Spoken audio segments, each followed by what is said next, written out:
Susustento. Sustento naman. Tapos sinasabi niya pa sa akin, ate, gusto ko magtrabaho. Pwede mo si mama.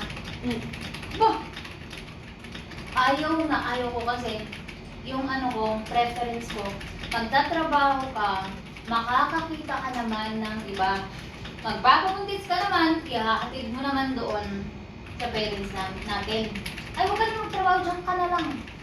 May magsustento naman sa'yo eh. Kaya hindi ko pinagtrabaho. What if magtindahan siya? Ganon. Tabi-tabi na yung tindahan sa akin. Hindi, yung Tindahan mga tuluto dito. parang ano, di ba? May mga pang gusto niya lang siguro ng pagkakakita. Oo, ano nga ako, hindi ko na ko. Hindi sa kanya, sa mama ko. Tulong na Sa lang. kanya eh, no? Hindi. Sobrang tulong na yan.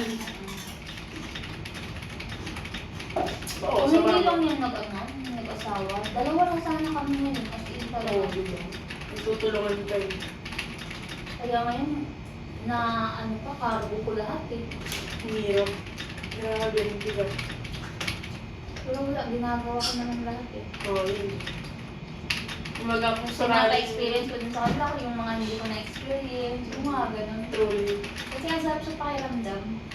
Yung Totoo. nga isang kapatid ko, gusto niya, wala kasi diba natin. Yun, malakas eh.